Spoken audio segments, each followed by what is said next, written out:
একদিন এক কুমির নদীর ধারে বসে রোদ পোহাচ্ছিল। সে ছিল খুব লোভী ও ধূর্ত।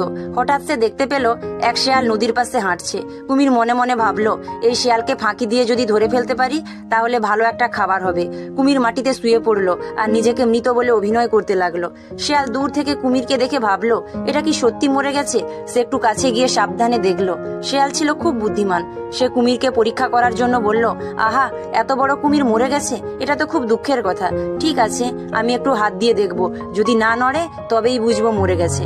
এ কথা শুনে কুমির ভাবলো, যদি আমি না নড়ি তাহলে শিয়াল আমার কাছে আসবে আর আমি তখনই এক লাফে ওকে ধরে ফেলবো। কিন্তু শিয়াল আসার বদলে দূর থেকে একটা কাঠি ছুঁড়ে মারলো কুমিরের মুখে। কাঠি লাগতেই কুমির চমকে মুখ খুলে ফেললো। শিয়াল হেসে বলল, বোকা কুমির, তোর চালাকি আমি আগেই বুঝে গেছি, এবার নিজেই নিজের ভাগ্যের কথা ভাব। এই বলে শিয়াল দৌড়ে পালিয়ে গেল আর কুমির রাগে ফুঁসতে লাগলো। বন্ধুরা, এই গল্প থেকে আমরা এই শিক্ষাই পাই, দ্রুততার চেয়েও বুদ্ধি বড় শক্তিশালী।